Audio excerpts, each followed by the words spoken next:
If you or someone you know is a professional musician, you'll understand that the time in between jobs can be the hardest, but there is a local business that has your back. Created by a fellow industry professional, Music Lessons Las Vegas helps musicians build a real business, teaching others, and the company's founder, Patrick Worley, joins us now.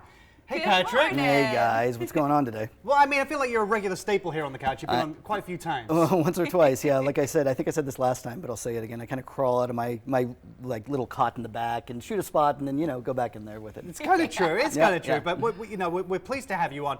We've spoken about the benefits and what Music Lessons Las Vegas does and what the site does.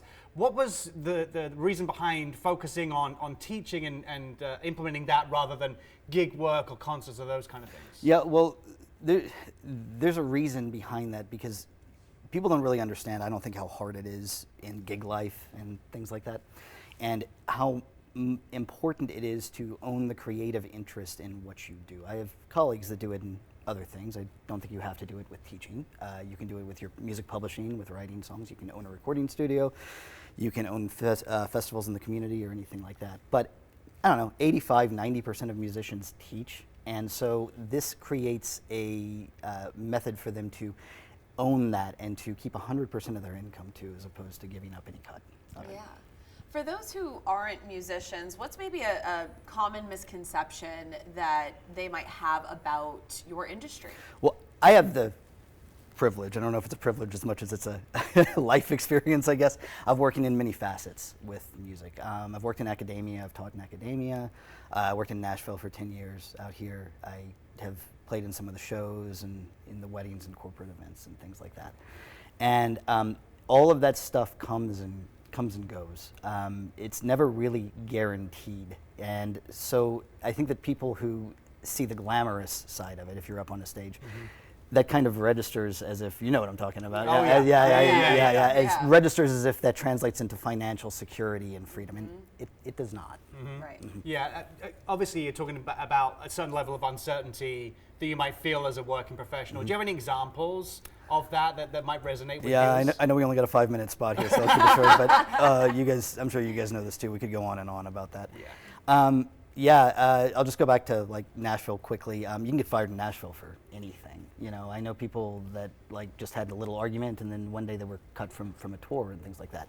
That translates into stuff out here. I know musicians that played in the pit for some of the big musicians, and when the residency stopped and they went on tour, they didn't get selected to go on the tour with it. Other things, some of the shows at like the Smith Center opted for recorded music versus live music, like the Nutcracker Ballet. Yeah. So everything can just be gone just like that. And so my business is really about giving musicians a way out of that and a way to safeguard against that too. So much has changed in the industry over the years. I mean, even in the last 2 decades. What personally have you seen in those changes? Yeah, well, gosh, again, quite a bit. It's only a 5-minute spot, but I think maybe just recently, I'm going to keep it short on this one, but the advent of AI coming on.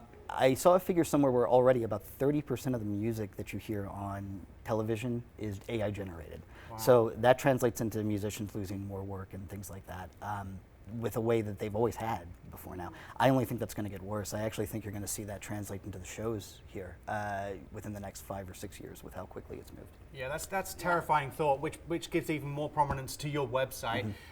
What's the difference between Music Lessons Las Vegas and some of the competition out there? Yeah, I guess this is kind of a bold claim, but I would say if you look at it compared to a typical music academy, I would legitimately make the claim that this is the only one with a focus on the musicians. Not that other people don't have a mission behind what they do and they focus in on the community and things like that. We do that too.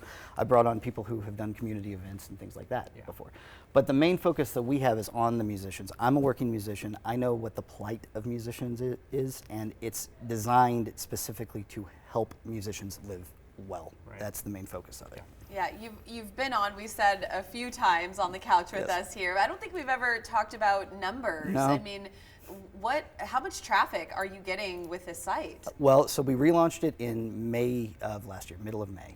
We're filming this in the middle of June right now, or excuse me, the middle of July, so 14 months.